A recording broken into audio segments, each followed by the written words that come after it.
We're live currently just after 6 o'clock Eastern Standard Time.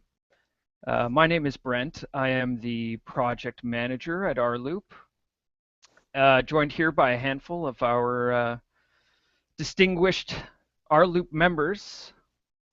Just going to pass it off first to Tom, our lead engineer, who is on the Pacific coast right now.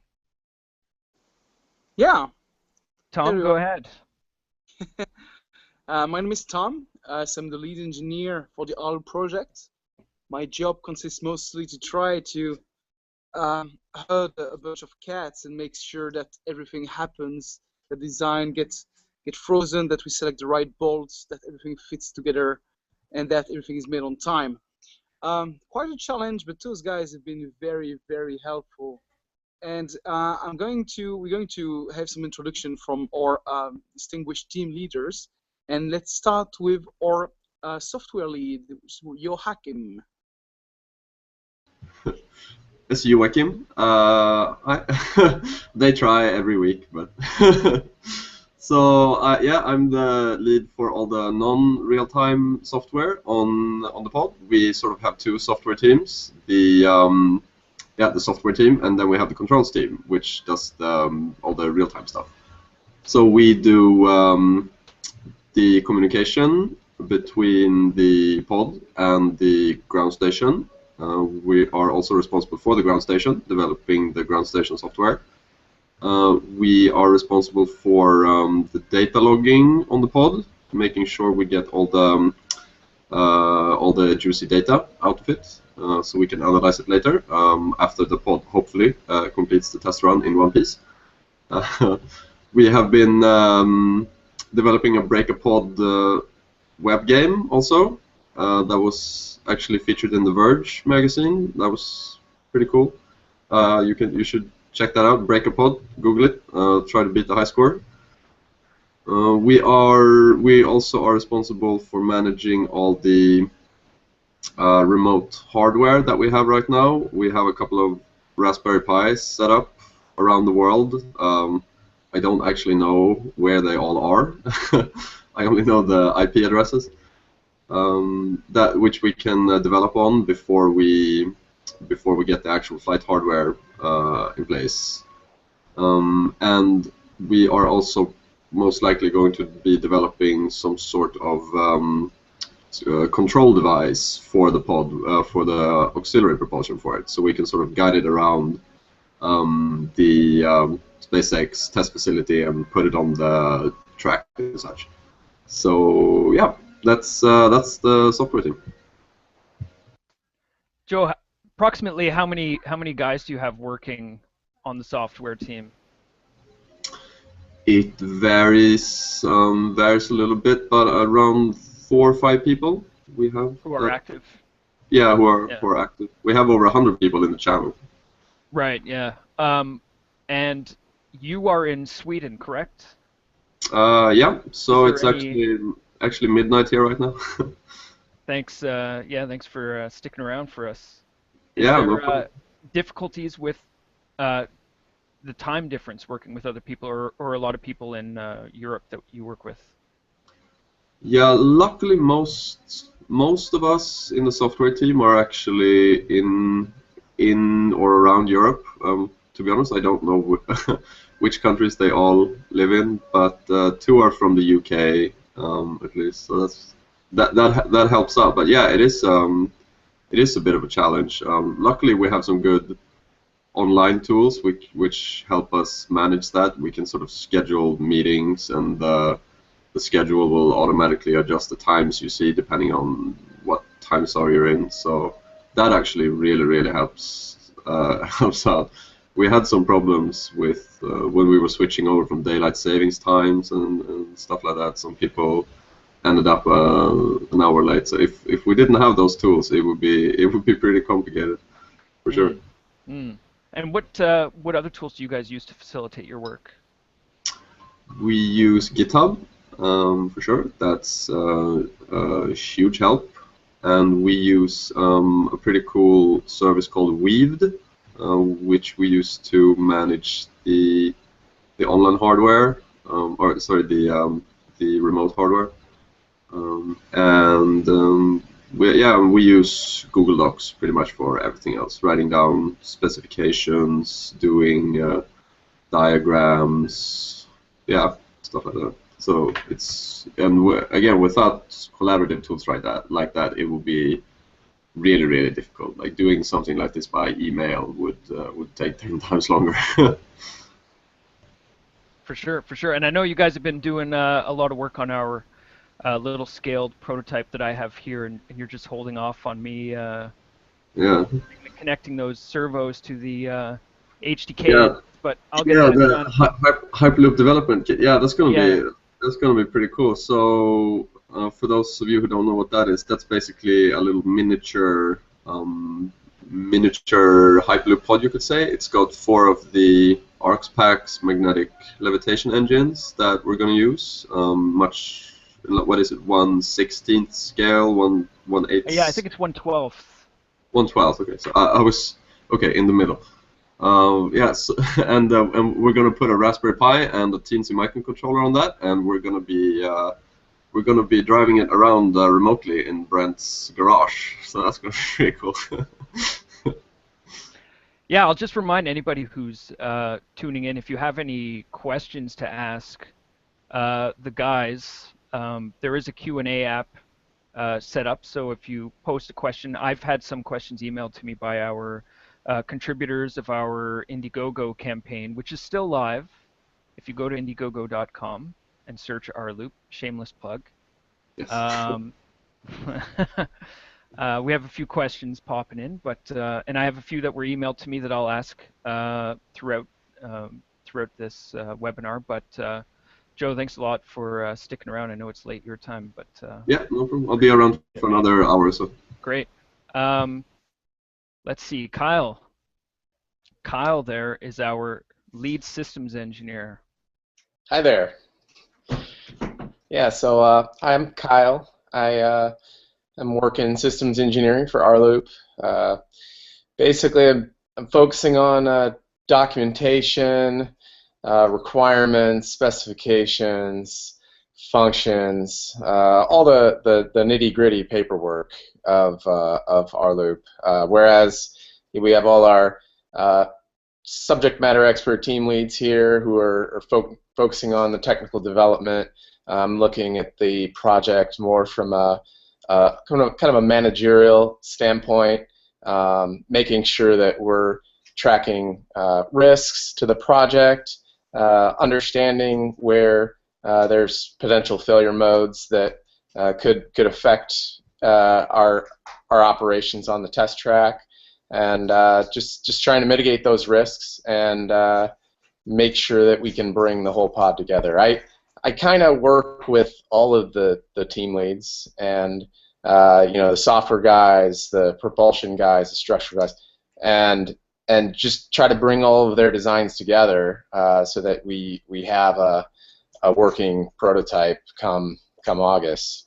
So kind of a little bit of a jack of all trades, and just trying to help Tom to make this pod into a reality. Yeah, and you guys have been doing an amazing job over there. Your teams is one of the smaller teams. You only have a handful of guys working with you, is that right? It is.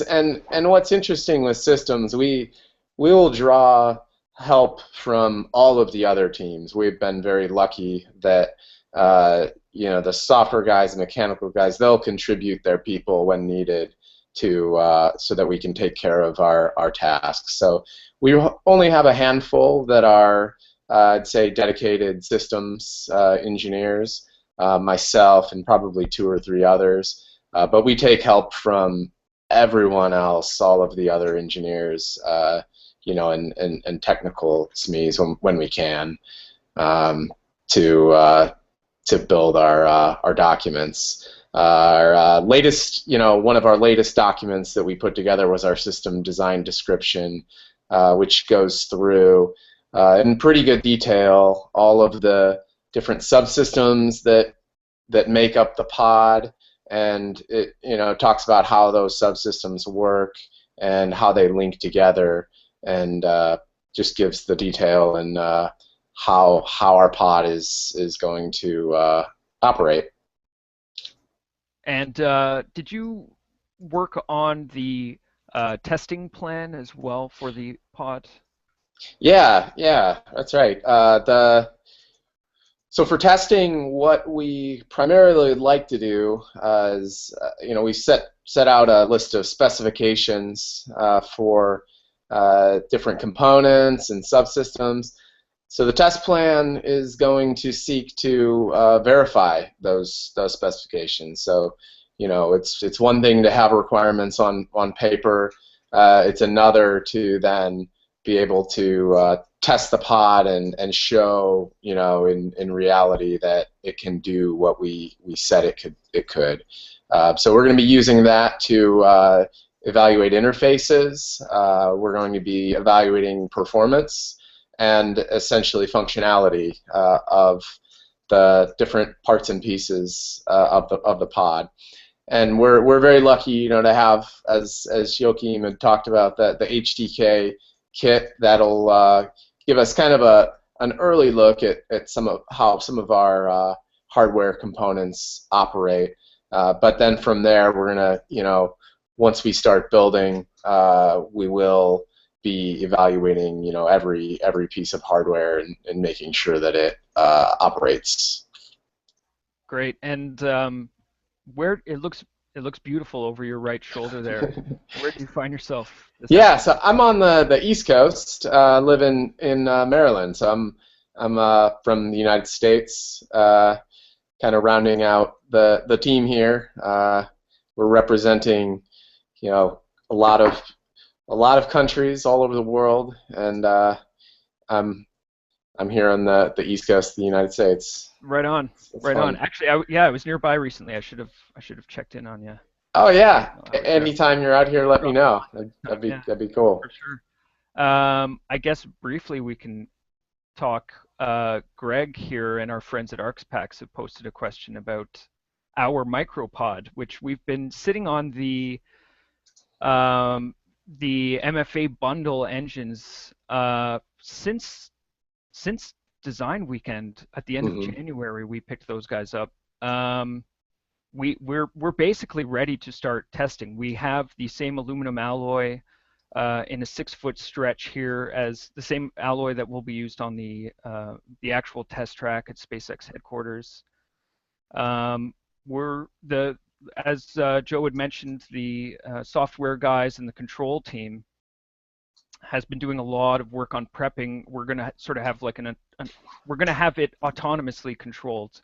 It's going to be really cool for me to, as it were, plug it in and then have these guys halfway across the world operate it remotely. So that will be coming very shortly, Greg, and we certainly will be plastering that all over our social media. And I guess that's not a bad segue to our next member, Marek, who joins us from Poland, but he's on vacation in Barcelona right now. That's correct. My name is Marek, as Brent already mentioned, and I'm the responsible bring the data together from the sensors and from the devices that we control to one meaningful piece of information, so that we can control our pod throughout our mission flight, basically. So as a team together, we had to basically choose all of the right sensors and also help all the teams to choose the right motors for any single active pod in our pod.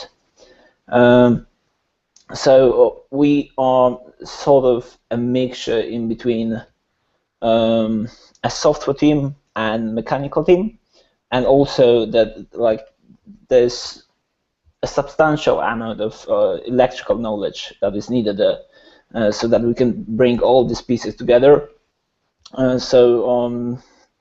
For majority of the time so far, it's been mostly working with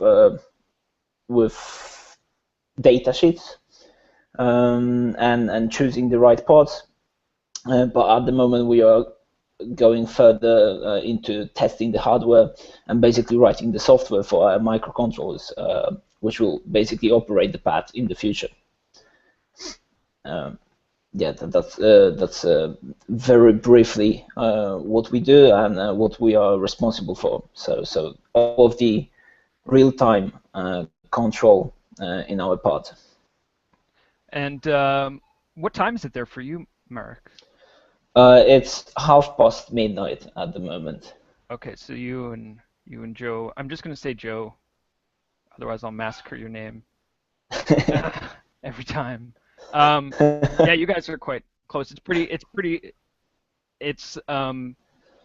interesting being able to work on a project like this with people from all over the place. I mean, I talk with people about the project here. I didn't mention that I'm up in Canada, just outside of Toronto, and it constantly comes back to the ability to collaborate with people from around the world. And the tools, like I was asking Joe earlier, which tools they use. I mean, a lot of these weren't really available, even 5 years ago, that would allow us to all sort of collaborate together.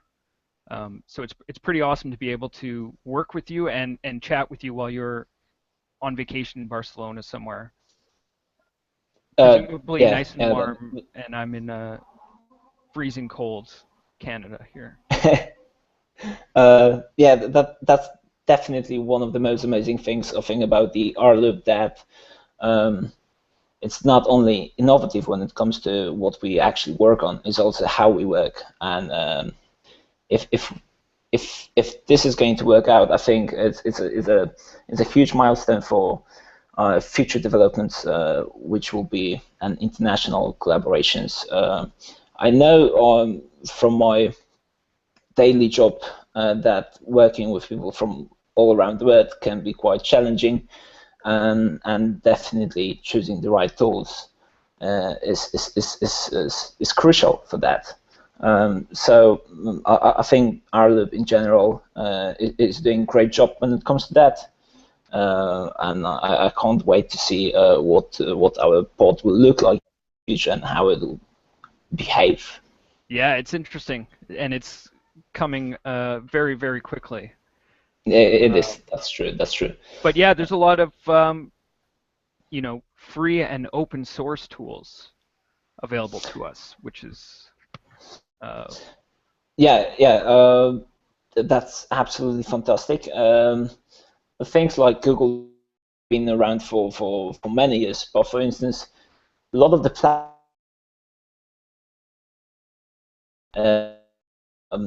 things to build been to be really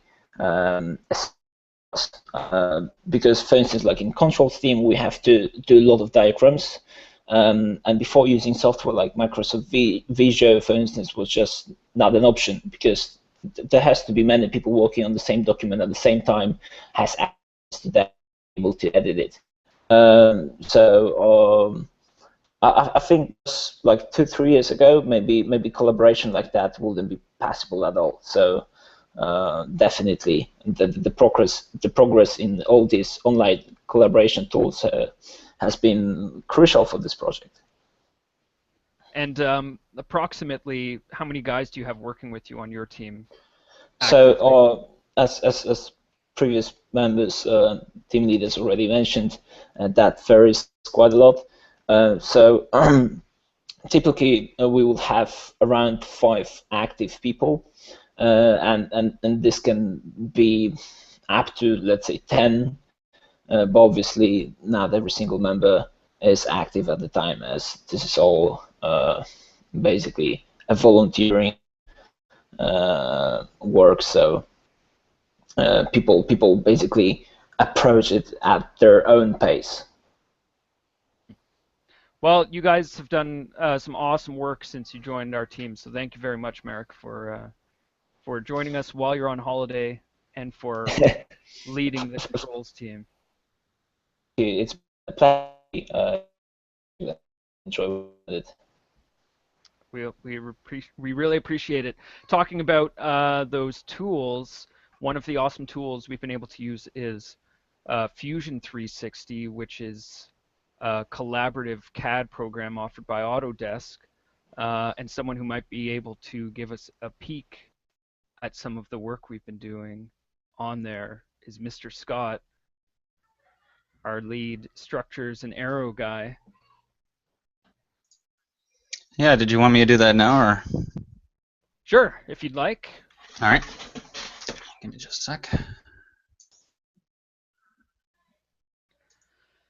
All right, so what you should be seeing now, tell me if it's not working, is Fusion 360 model of basically what our pod looks like from a structural point of view. I mean, we don't have the aerodynamics components loaded in there right now because those are a little more tricky to design. You can kind of see a little thumbnail of it over here. They're a little more tricky to design inside a CAD program, and for the most part our aerodynamic design is going to be manufactured by hand, but we need to be able to have all of these little stringers and all these clips placed in space so that we can get the manufacturing team to do it, to put it together and have it work. And you'll notice some of this stuff is clipping. I'll talk about why that is in a minute or so. But yeah, but tools like this allow pretty much all of us to work on this exact same model from wherever we are. I mean, I know this substructure here, that was probably laid out by Tristan. My guys have been doing the stringer changes and the skin changes, and so that we can have drawings to actually make these parts, and they're not loaded in right now, but we have models for the ArcSpax engines that fit right in here, and all their controllers, thermal systems are going to fit right up above there. But yeah, tools like these allow us to, no matter where we are in the world, we can work on this model simultaneously, or we can take a version onto our own computers and update it afterwards. And I know you were mentioning that some of the parts were out of place because we recently had to shrink our pressure vessel size. Right. There's been some changes to the tube environment that we are testing in, and when we started running those new numbers and some shrinkage of the actual area that we can travel through into our CFD programs, and we started to see some numbers that we didn't really like very much, so we decided to shrink our pressure vessel from 1 meter to 0.8 meters. It doesn't sound like all that much, and it really isn't all that much, but it means it went from this wide to this wide, and it'll still fit the dummy just fine. And as I noted when we made the shrink, you still have more room in it than you do in a commercial airliner. So all of our stress actually works out better, because the smaller something is when you're loading it up for pressure, then there's less force on it, so everything is safer. It's smaller, which means it should be lighter and should be cheaper to manufacture. So from a manufacturing and aerodynamic standpoint, and it's a win-win-win. From a modeling standpoint, it's kind of annoying. But yeah, so I am the lead for the structures in the Aero team. I try to keep track of the overall aerodynamic profile, and I'm responsible for the pressure vessel and stress analysis for the rPod. From the beginning, we've been trying to make that on day one, when it's done, we could certify it with the FAA as a passenger carrying vehicle. So everything we've done is using the Federal Aviation Administration's minimum stress and strength requirements for passenger aircraft. So at the very least, we meet those, and in most cases, we greatly exceed them. So more or less, my job, which is to get the pod to the end, hopefully in one piece, is to make sure that all of these different components that are going together don't break each other. and it looks like it'll work. Like I said, that shrink has made it so that we've got much bigger safety margins now, and looking at everything really conservatively. And your team has been one of the more active teams, really, throughout the history of rLoop. Yeah, it turns out that well, the aerodynamics is the pretty part, and people like pretty things. So a lot of people wanted to jump in and do aerodynamics and structure and CFD on this, and then I asked them to go design a stringer and some clips to rivet it into a frame. And yeah, for the most part, we've got about between 7 and 10 active members at any given time, and right now it's a little bit on the low side because a bunch of people have finals and exams, that kind of thing. And then I've also lent out a fair number of my team to the numerical simulation team because we do CFD and our finite element stuff hand in hand. So work a lot with Amir, who's the lead of numerical simulation, basically keeping each other up to date. And right now we're reiterating the aerodynamic profile to make sure we can manufacture it cheaply and effectively, and to make sure that it covers up anything that would be like a high drag area, because you don't want those cables hanging out and give you an extra couple pounds of drag when you're trying to stay at 300 miles an hour. There we go. That was one of the questions emailed to me by one of our contributors at our Indiegogo campaign, which has 6 days remaining. Go check it out, indiegogo.com. What was the question? The question was, what kind of speeds do you anticipate to reach on the test track? We have a hard stop from CFD. We basically start getting the Kantrowitz, which is mock choking effects. We start seeing that around 300 to 350 miles an hour. So we decide to aim for 300 miles an hour as our target. It still gets us to the end of the track in something like 30 seconds. And yeah, I think it was 24 or 25 seconds. Yeah. But we're aiming for 300 miles an hour as our ceiling. If we go faster, we can probably handle it. If we go slower, we'll be disappointed, but we know we can handle something slower than that. But we've been aiming for 300 miles per hour from day one. Yeah, which I think will be hopefully achievable that weekend. And something I think that is worth mentioning regarding the run is that there is no cruise per se. We'll be mostly accelerating and then almost instantly braking when we reach that 300 miles per hour. It's a 1 mile track, 1 mile long track, so there is not much room for actual cruising. So it's going to be very intense. A lot of acceleration, a lot of braking. So really exciting stuff. Yeah, I was just going to say, Tom is back. Tom, did you? Yes. Talk quickly? Yeah. Sorry, guys. For the people watching, I'm handling 2 meetings at the same time, and I'm right now sitting in the backyard of the other meeting. It's lovely out here in Silicon Valley. A lot of sun. I have some chicken herds next to me, and yeah. So here you see only a sample of some of the great leaders we had in rLoop. I think it's also worth mentioning the other guys. Michael, the lead of the mechanical team. Amir, the lead of the numerical simulation team. Adrian, the lead of the electrical team. We have also, sorry, that was a B. There is also the guys doing our rendering. We have the PR team. We have the social media. We have people helping us for kind of figuring out the whole economics of the Hyperloop and so forth. So we are active on a lot of different domains. I want to shout out. Excuse me? The web development team. I want to the web development team, yeah. The admin team. We have people just dealing with the website and are managing our Slack channel. Ari has been doing an awesome job at everything.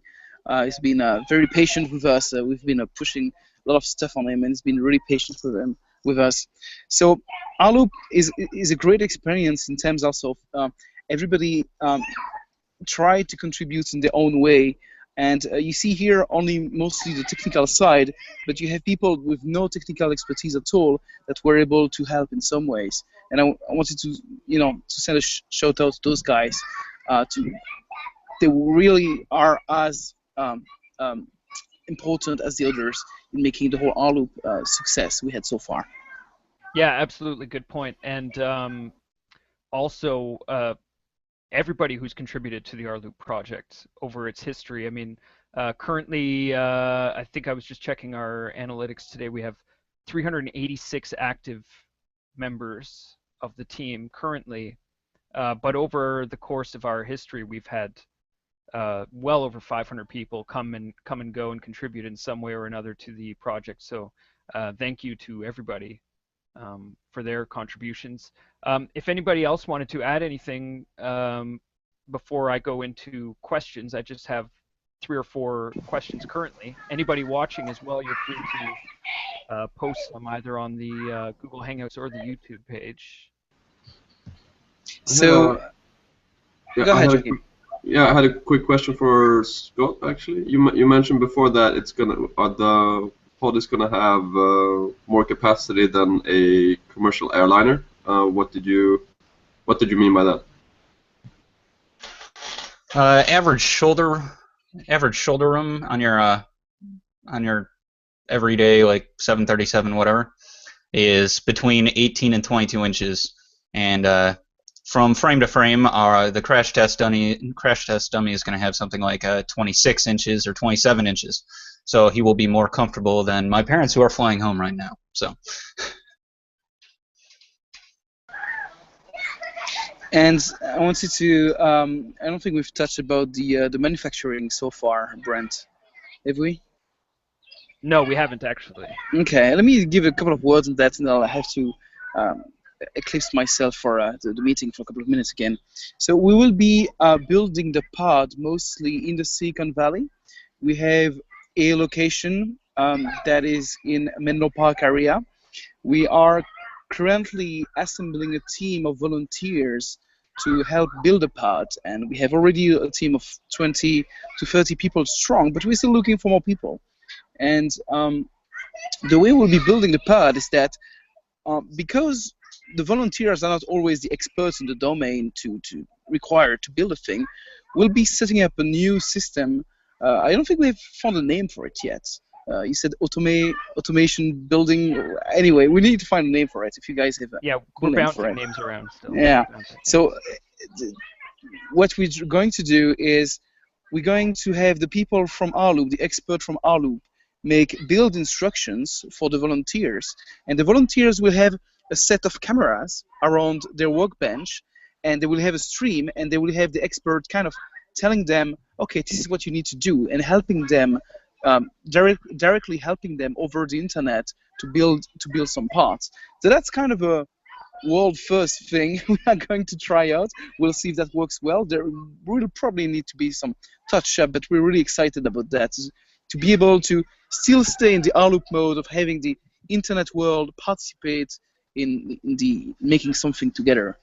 So that's something that should happen within the next few months. We are still working on the details to make everything happen. We have one location that we are sure we are going to use in Silicon Valley. We're still looking for other locations to do some more works, to do some micro manufacturing, so assembly of other parts in other places, in California mostly. So hopefully we'll have more stuff to share within the next month.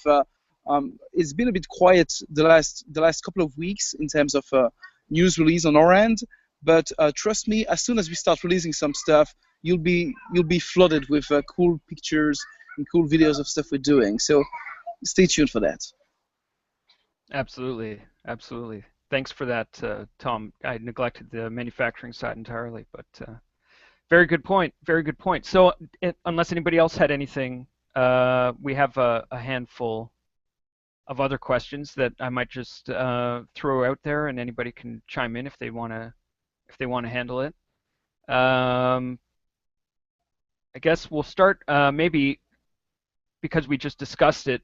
Scott, there was another question from Greg and our friends at ArcsPax regarding the reduction in pressure vessel diameter. How did that change the Kantrowitz speed limit?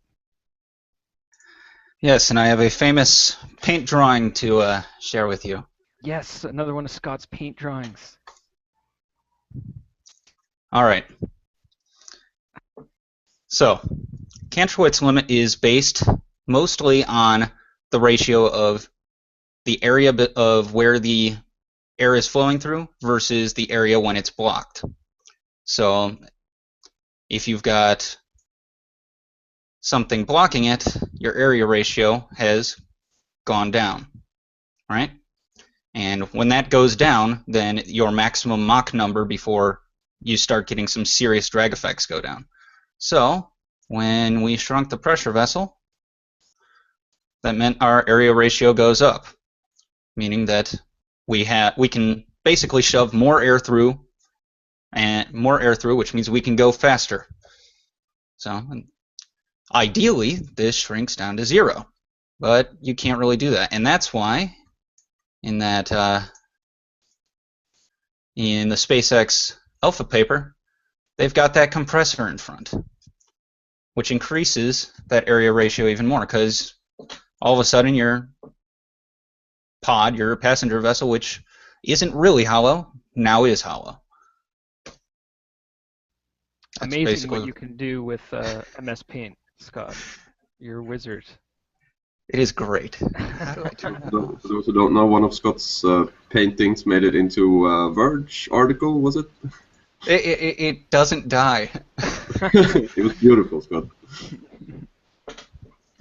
Yeah, I made a paint picture that showed basically how the ArcSpex engines, how they're supposed to gimbal in order to produce thrust or braking, and how they have to spin in different directions so they don't interfere with each other. And I threw that together in 25 seconds, and somehow it has been included in every single document we've had since then.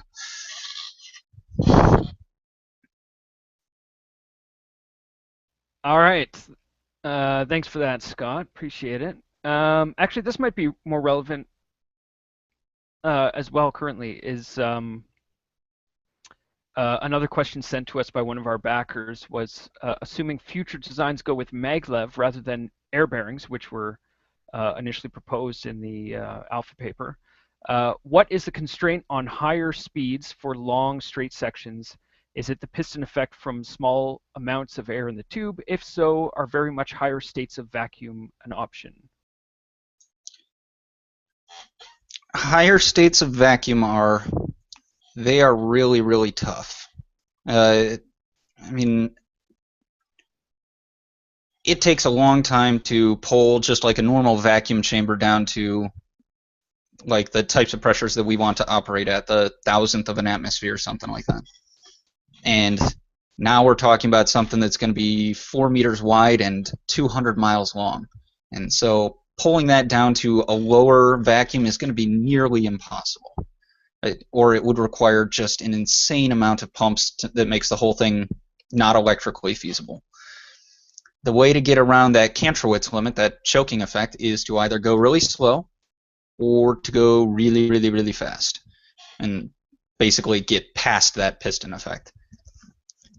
For shorter designs, like the original city pair of San Francisco and LA, going 7,000 miles an hour isn't really an option. You don't have time to get up to that speed. You don't have time to brake. Those would be more for the cross-continental or intercontinental designs that are a little bit outside the scope of this right now. Mostly for the type of applications we're discussing, the best way around it is that compressor to try to increase that area ratio, and to try to limit your speed to just under the speed of sound. Because if you can move enough air around you, then you're not going to have that choking effect. If you start having that choking effect, you're not going to get much faster than a couple 100 miles an hour, because even with no air in the tube, it's going to be a lot of drag on your pod. I mean, like I said, before we shrunk the pod, we were having some aerodynamic effects, and we were looking at suddenly from our initial design that was showing 4 pounds of drag, now we've got 6,000 pounds of drag. It's 6,000 pounds of drag at 100th of an atmosphere. It's really surprising how much suction you can create even with no air inside the test tube. Right.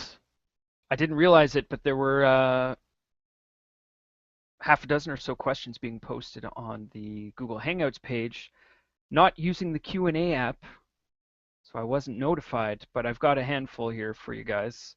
Let's see. I'll start at the bottom. Okay, well, actually, this ties in with another question. Someone had asked me through an email, how do you power everything on the pod? And there's another question here, what happens if the pod runs out of power? Who would like to take that one? Kyle, am I and you? So I will chime in. There we go. I take so the answer to the first of the question. That's basically how we draw all of the components. And then in case of loss of power, we've got a bunch of different safety features. So just to give an example of one, if we lose power to our braking mechanism, we've got our braking mechanism are spring loaded. So in case our stepper motors can't keep the spring compressed any longer, they will basically release the springs, and our pod will break automatically. I mean, passively. That's the right word to describe that. So that's just one of the safety features that we have. And just to add on to that, we also have a safety feature built into the fail-safe braking system, in that during the first 1,600 feet operating on the test track, we're going to be accelerated using a pusher, SpaceX pusher that is built into the test track. That will have a beam that will connect to an interface on the back of our pod, and push us up to the high acceleration, at a high acceleration to the speed that we want to travel. So obviously, if the fail-safe braking system was activated while that pusher was engaged, it could cause the pusher to get slowed down, bound up, and potentially damage the this one-of-a-kind pusher that SpaceX has built. So in order for us to make sure that that doesn't happen and we don't damage the test track, we've put together a novel approach, essentially using something like a bike brake sort of connection, that on the interface plate, when the pusher is engaged, it pushes in a pin that locks the eddy brakes and makes sure that the spring will not engage them. As soon as the pusher comes off, that brake, it backs off and the pin is removed. So when that pin is not locked into the eddy brakes, they then can activate their fail-safe functionality. So this allows us to, it just helps us make sure that we are not going to damage the pusher system while we're operating on the track, and that's a concern of SpaceX and a concern of ours as well. And to follow up with the loss of power, what will happen to the pod in case we lose power? Well, it means also that we lose the hover engines. And so if we lose power, we lose the levitation.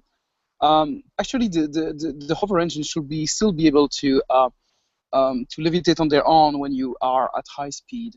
But that's something aside.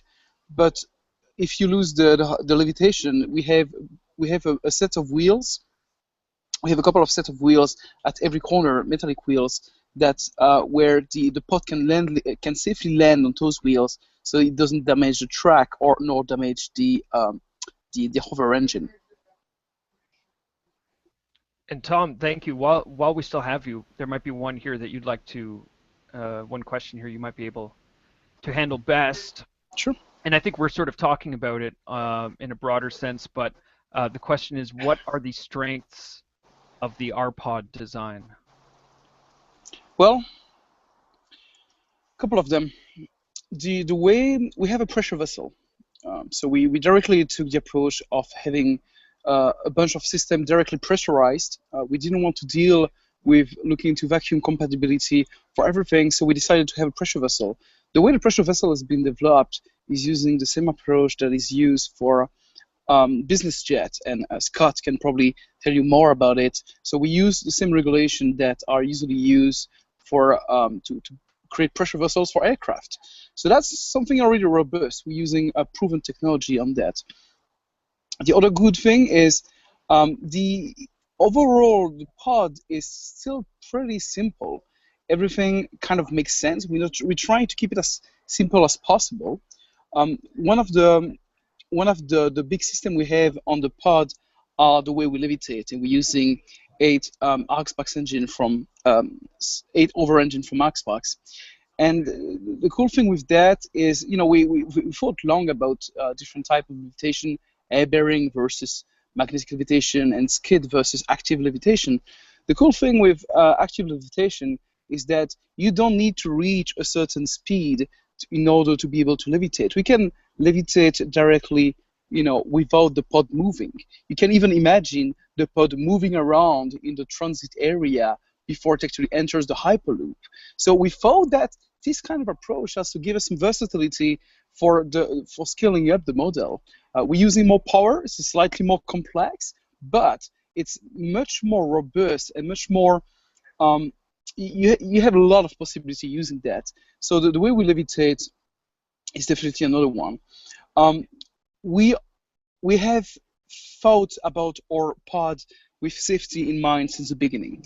And I work at NASA. NASA is my day job, and NASA is all about safety. So it's kind of, bled a bit into me. So I was looking, okay, failure mode, and Kyle has been doing an excellent job at that with his team, looking at every possible way we can have the pod fail.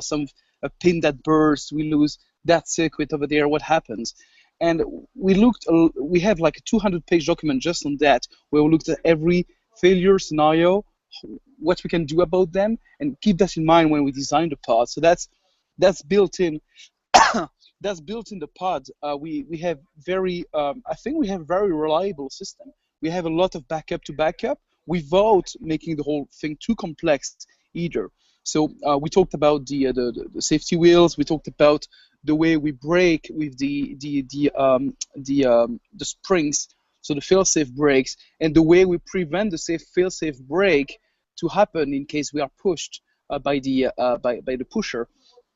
So that's another big strength from the pod. We should be able to, kind of resist every scenario in front of us. Kind of sums up all the things I have on top of my mind. Guys, do you have anything else you think you wanted to add to that? I like how you mentioned the ability to scale up. That was also a focus of ours. We wanted to demonstrate technology that could be feasible for the full-scale Hyperloop system. I can say also from a software perspective, we're trying to do the exact same thing, keep everything as simple as possible, use commercially available components wherever we can, tried and trusted techniques and ways of communicating between different components. So we're consciously trying to not do anything sort of out there or like super advanced. You want to keep it very simple and very reliable, and especially when you're doing something collaboratively over the internet like this, you want something that people can quite easily read into, have a document that isn't 500 pages. Maybe, well, I think our document is about 100 pages, but so people can kind of grasp it quickly and get into the work. If everything is super complicated, then you're going to have a hard time getting your people up to speed and getting them able to work with it also. And I think it's something very important you mentioned here, the commercial off the shelf. It's one of the goals, I think, of the competition is also to show that you don't need to a technological revolution to make the Hyperloop happen. You can actually make it happen with a lot of stuff that are currently available.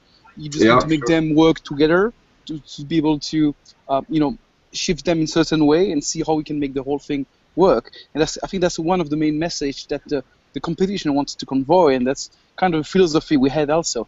Commercial off the shelf, let's not reinvent the wheel, let's just make the thing robust and working.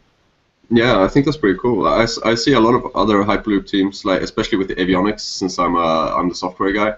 They say like, oh, we have triple redundant advanced avionics and stuff like that. And I think I'm pretty proud that we're managing to do all of this with like a couple of Raspberry Pis and teensy microcontrollers, a few Ethernet cables, and Ethernet switch you can buy in any hardware store. And we're very, very confident that that will work and give us very good performance.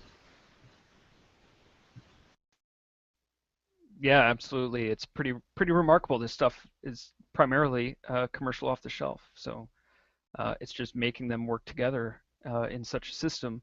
I guess maybe we'll go to a question from Alex. What do you see as the big downsides to crowdsourcing?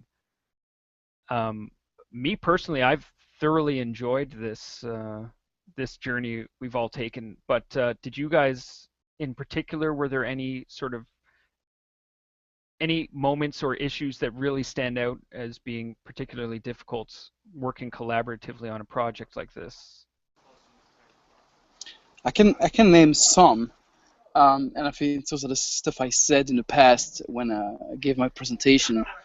It's you have access to a lot of people on the internet, and at the same time, it's a lot of people over the internet telling you stuff. So you have to make sure that they're doing, that everything is going the right direction, that everybody's working for what we want. So the cool thing crowdsourcing is you have access to a lot of people, but you need to make sure that everybody works on the same page and do the same stuff, correctly, goes the right. You can get lost so easily when you do cool projects. It's kind of the Wikipedia effect. You want to look the name of some flower on Wikipedia, and you end up 1 hour later on nuclear fusion. It's just because it's so easy when you do cool stuff to get lost in everything. So need to make sure that people stay focused. Another little downside is, but we know we can work with it, and I've used that word way too many times now, but it's shooting stars. So we have people joining the project, great people, very active, they do awesome job, they are like great at what they're doing, and then from one day to the other they disappear. They just don't have time anymore. They have their wife said no more computer, or something happened, and you cannot do anything. You don't have any incentive and tell them come back. If the person cannot, he just cannot. So that's something that happened like in the beginning, where we had some great people joining, and then we rely too much on them. What we do now is just that we are ready for that. We know that it can happen, so we make sure that we have always people up to date. We have multiple people that can do the job, have some redundancy, have some backup, and just be okay with people leaving. It's not a problem per se, it's more like a philosophy. There are so many people on the internet that can help you, that you can always kind of replace someone. Even if someone was doing the job of 5 others, you can still try to find the 5 others. But it's more a philosophy, definitely. All in all, I don't see big downside. I think it's actually a huge opportunity. I think it's a great way to do it. 1 year ago, when we started the thing, I would have never guessed we went so far. It's crazy what a couple of people that have never met on the internet managed to do and managed to pass all the milestones. So I'm really proud and excited of all, what we did, and all, so wonderful guys I would have never met before. It's a real lifetime experience. So I don't see big downside at all. Yeah, I can't agree more. I think the at least from my chair, there's definitely been those learning experiences, those early pitfalls, but we learned from them, we adapted, we install practices to mitigate that from happening again. But really, in the larger scope of things, the pros far outweigh the cons. I mean, what we're able to accomplish together, like Tom was saying, is just remarkable. So I think yes, it is different than working in person and being able to sit across the table from people, but all in all, I think it's a pretty remarkable way to strategize and to work on projects like this. I think only really the only downside that I've seen, at least from the software perspective, is when we come to the manufacturing phase, like a little bit, because we don't have like a dedicated university workshop or something like that. But in one way, it's also a little bit of an opportunity, because we can actually pick our spot to manufacture wherever we want, you know, within certain constraints, as long as we can find the facilities in the area that we want. So we can, what the plan is now, I think you mentioned that, to actually manufacture it in California, very close to where the test track is going to be. So that's pretty cool. It means we don't have to transport it, you know, from another country or a different part of the US. We can just build it where we need to use it. Yeah, absolutely. And the same way that we can sort of access the minds of all you guys from all over the planet, we can also access specialized facilities or people with access to those facilities that we can use for manufacturing certain items, and then have them all delivered to the assembly facility, which is as close to the final destination for the product as possible. But yeah, translating what all the work we've done sort of online or digitally into a physical, tangible prototype is definitely going to be a challenge. But you know, we're sort of pioneering our own way through this crowdsourced work. So you know, I'm very, very confident in our manufacturing capabilities as well. There were two that are sort of go together that I'll throw out there, and these are more theoretical. But how many people do we anticipate the full-size pod to accommodate? And will the Hyperloop eventually be able to carry lots of people like a train, or will it always be low capacity like the planes now? I think talking about the, at least if you're drawing it from the alpha paper, it was 28 people per pod for an economical pod, right? And then they were talking, I think, departure times 10 seconds apart. Mm-hmm.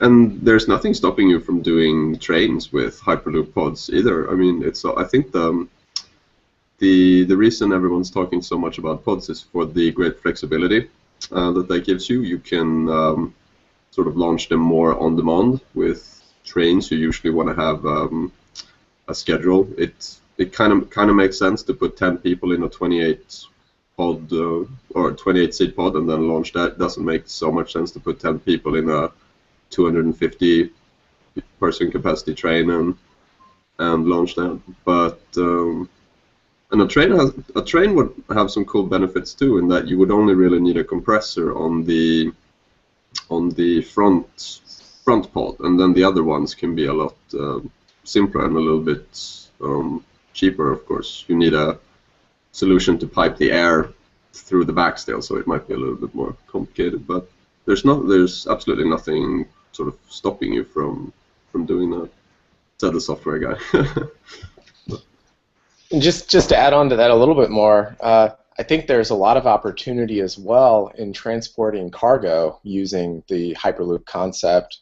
I know seen papers put together envisioning transporting cars or just transporting cargo boxes. You know, and I think that the Hyperloop concept, you know, down the road, it may start out being transportation system for, you know, non-human cargo, because, you know, to kick off an idea like this on full scale, there's a lot of need for moving goods from point A to point B you know, in a lot of different places. And you know, in doing that, you kind of get a full-scale test of the system before you put people into it. You know, same idea as a lot of what SpaceX is doing now, sending rockets to the International Space Station. You know, they're all unmanned. They're demonstrating their technology, and then down the road, you can put people in them, and you know, you've already proved that the design is safe and effective. And I could see that same you know, progression happening with the Hyperloop. I think one kind of telling thing for how it will affect transportation, at least from a software perspective, again, is that the which one is it now? HTI, I think it is. One of the Hyperloop companies recently hired Rob Lloyd as their CEO, the ex-CEO of Cisco, the company that makes most of the like internet backbone infrastructure, most of the routers and fiber cables and such. And he talks a lot about, you know, packetization of transportation. So it's kind of like going from, you know, the old circuit switch telephony network to a packet switched internet infrastructure. So it's a big difference with what you can do sort of on to have it happen on demand instead of having the humans having to adapt to sort of the schedule of the transportation system. You can much more easily now adjust the schedule of the transportation system to what the humans need, instead of having to set up like a very long physical connection between two telephones somewhere. You can just sort of throw a packet out into the network and then be sure that it will eventually land where it's supposed to. So I think that's pretty cool, and I'm really happy as a software guy that he's the guy sort of running the show over there. I think that's pretty cool. Yeah, there's tons of you know, the possibilities that the Hyperloop offers, not just in the world of cargo, but in terms of the effects on humanity can be wild if you just let your imaginations go. I mean, like you were saying, Rob Lloyd talks a lot about like virtual ports or offshore ports and reclaiming that valuable land. Oh yeah, there's all that too. I mean, you're no longer dependent on having sort of harbors or well, I mean, of course they're still useful, but it's such a high capacity system, and it's such a great reduction of energy cost for the amount of cargo that you transport. I don't have the numbers if it's actually more efficient than container ships, but it's something like 10 times more efficient than going by train. And in most places of the world, you can actually make it energy neutral by putting sort of solar panels on top of the tunnels. In other locations, you can do geothermal power or hydropower from the pillars. So there's great potential there also. And when you're talking trains, like well, imagine some place like China going with cargo transport over a Hyperloop network, and the sort of energy benefits that you would have from that. It would be that you could probably shut down quite a large number of power plants because of the increased efficiency and the increase in speed also. I mean, it's not only 10 times more efficient than trains, it's 2 or 3 times faster than trains, and you know, probably 10 times faster than road transport. So your cargo is going to get where it needs to go a lot faster, which means you can have sort of less stock inventory. And you know, imagine sort of Amazon adapting to something like this with so instead of having to have sort of aircraft on standby. And I think actually, is it Federal Express or Amazon? They actually have a couple of planes up in the air sometimes, which are completely empty, which they can sort of call down on demand to airports where sort of capacity increases during Christmas and Easter and things like that. So, you know, instead of having to have airplanes circle up in the sky, you can just have, you know, Hyperloop pods on standby in sort of big logistics hubs instead. So it's really like going from sort of the telephone over to the internet, but for transportation instead of communication. Yeah, absolutely. I did not know that. They just had empty planes flying around to fulfill capacity, eh? Yeah, it's true. I saw it on Discovery, I think. I got a couple more questions for us before we rein this in. I know it's getting late for some of our European brothers there. Let's see. From Rohit, are the components being run in the form of a feedback loop, or are they just command and follow? And what kind of sensors ensure the measurements are being accurately made? Okay, so to answer the first part of the question, yes, we all of the controls will be basically running in the closed loop. So whatever we move, we're going to receive some information back, whether the given component has moved or that. And then I'm not sure if I got the second part right, whether what sort of sensors assure whether the accuracy is right. I mean, the given type of a sensor has a given accuracy, and that's basically what determines the accuracy. Obviously, with all the other components, so it's a chain of different devices which basically we can come up with the final accuracy. Yeah, so typically the most important thing is the accuracy of the sensor, and then the rate at which you scan it. That's how you come up with the final number on your accuracy.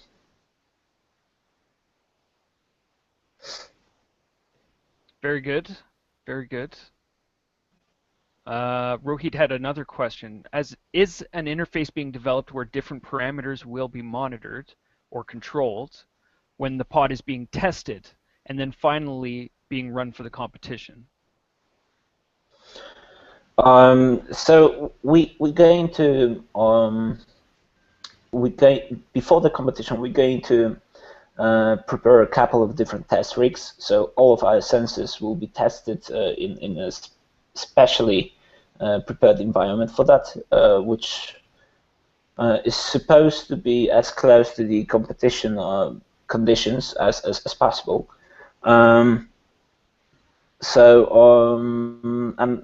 then during the test, just before the competition, on a pad itself, we're going to use just the same interfaces. So we're going to be testing all of our systems already on the pad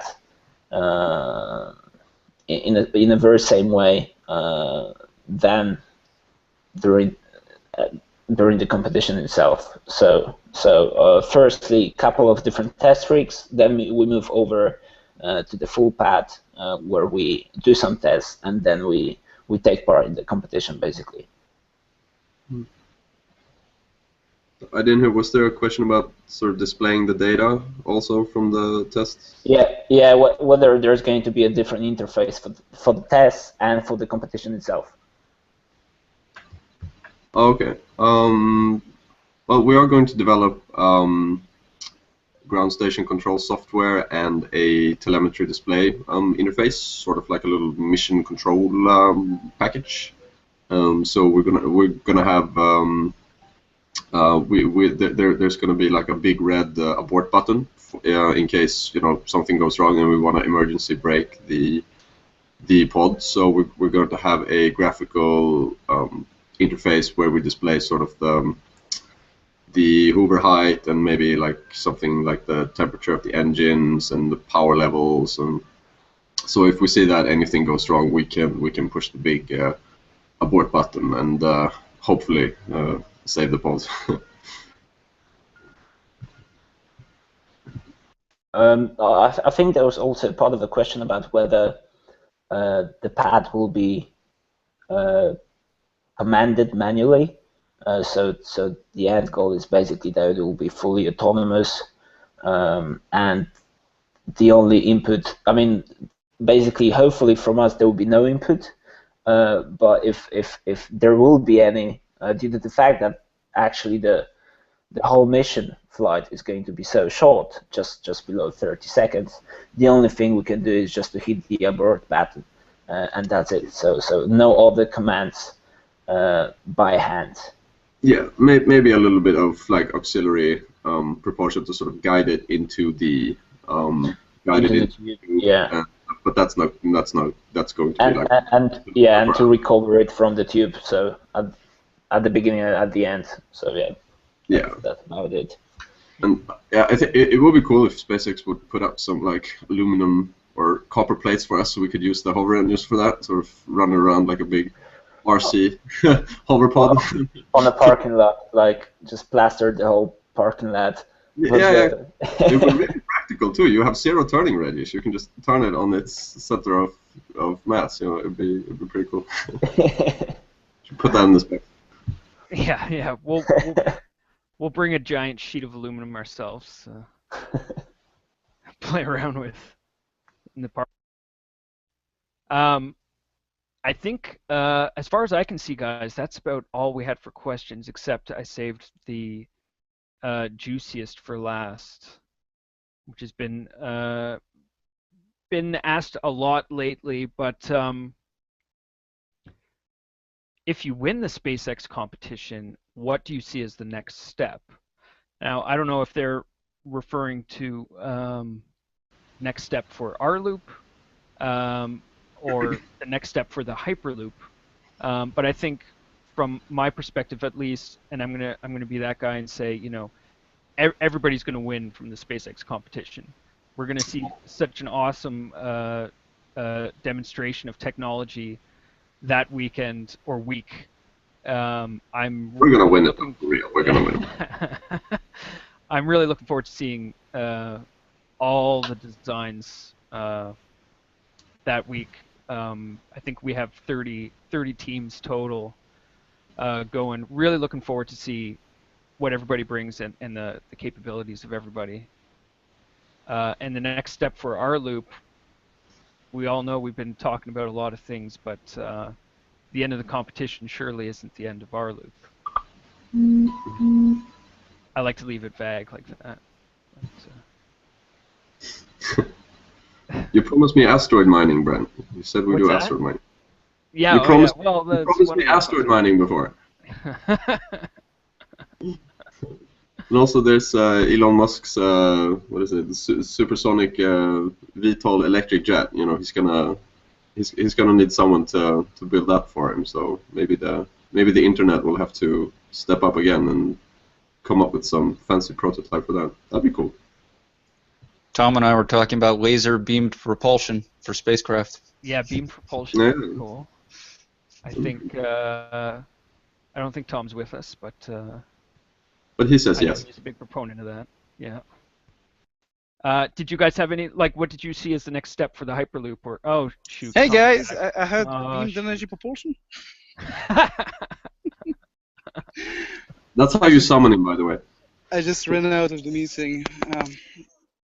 Yeah, so what was the question? We're just wrapping up here, Tom. We're on the last question, which I saved, which was regarding the SpaceX competition. If we won it, what do you see as the next step? And I was saying I'm not sure if I interpret that question as what's the next step for rLoop or what's the next step for the Hyperloop.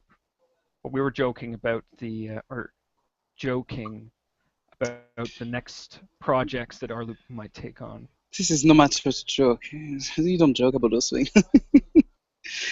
Yeah, it's good that it's open-ended, right? Because not too sure. There is a lot of stuff we could do.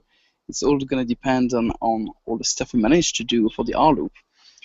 We showed that we demonstrated that we can do stuff R&D over crowdsourcing R&D. We can solve problems, engineering problem over the internet. Now we need to demonstrate we can make those. We did the R part, we need to do the D part, development. So that's going to be the next one. And I think, there is a bunch of cool challenges to tackle out there. And it's just a matter of trying, I think the crowd will talk and we'll see what the rLoop community wants to do. It's not one guy choosing what we're going to do. We're going to see a bit what it's the way we do things, right? It's like a big community. It's kind of see what do we want to do after. I hate seeing too far ahead because I'm really focused on the rLoop right now. But yeah, we'll see a lot of cool projects. Beam energy propulsion, why not? We need more people in the field. Yeah, I think we get asked that a lot when you and I do some interviews, but everyone's always asking what's the next step, what's the next step? And it's the same way, like we're so focused. I mean, we've got a couple months to manufacture this design that, you know, hundreds of people have worked on over the past year. It's hard to, you know, brainstorm about post-competition weekend. I mean, we're all obviously passionate about the Hyperloop and want to make that a reality, and that is our focus currently. So what happens after design weekend? It would be speculative at best right now. So, but yeah, I think that's all we had for questions, guys. And I know it's getting late for Joe and Marek over there, so I think I'm quite happy with that. I think we can call that a night. So, Joe, thanks a lot for joining us Yeah, no problem. and staying up late. Yeah, no worries. I'm a developer. I show up when I want at work. There you go. Kyle, you still got sunlight, it looks like, back there. Yeah, just turning the lights on. So Right. we're, dusk is coming. Well, as always, thanks a lot for your time. Thank you. Man. Marek, did you manage to get a bite before the webinar? I did. I had some nice pinchos. Oh man, envious. I know you need some rest, right? You've been traveling for a while, so Yeah. you staying up for this, man. Really. Yeah. You're welcome. Thanks for having me. Cheers. Scott, thanks a lot, Yeah. man. Thanks Yeah, no problem. for sticking out and giving us a little preview there. Yeah. Fusion. Any other questions? Feel free to send them along. We'll answer them. Absolutely. And Tom, beamed propulsion? No, he's not here. He's not here. All right. Tom, thanks for your time. Bouncing between multiple meetings. But yeah, as Scott was saying, if anybody has any questions, feel free to shoot us an email, contact@rloop.org, or visit our subreddit, reddit.com/r/rloop. We do have the crowdfunding campaign going on until Friday. That's on Indiegogo. You can just search rLoop on Indiegogo, or you can visit our website at rloop.org with links to that, as well as more info on the team, how to get involved. And I did summon Tom by saying beamed propulsion. Any closing words, Tom, for the viewers out there? Well, first, thank you everybody for joining us and listening to us. Listening what has been on our mind for the last year almost for some of us, and it's a hobby for every one of us, but it's a very time-intensive hobby. It takes a lot of our time, a lot of passion, a lot of work to get there. And it's always awesome to see the support from the community, from Reddit, and hear people when they're excited about what we do. It's really, heartwarming. It's sometimes you doubt a bit, are we doing the right way? Are we doing everything? And just seeing the whole community going behind you and helping you is really the best thing I see so far. So thank you everyone for joining. And please, if you have some spare dollars to help us around, drop them into the Indiegogo piggy bank. It's gonna help us to build a pod, and we have some cool perks over there. And if you guys are in the Silicon Valley area or Northern California, yeah, I'll short. If you guys are in the Silicon Valley area, shoot me an email. If you want to just to chat about the rLoop project, if you're interested in helping to build, or just want to hang out with some of the guys here, just shoot us an email. We are just a big bunch of friends trying to build something. So the more the merrier. So thank you everyone. Thanks, Tom. Thanks, everybody. Have a great night. Have a great Sunday night. And we will see you all latest at the competition weekend. in Hawthorne. Save the loop. Serve the loop. Cheers, everybody.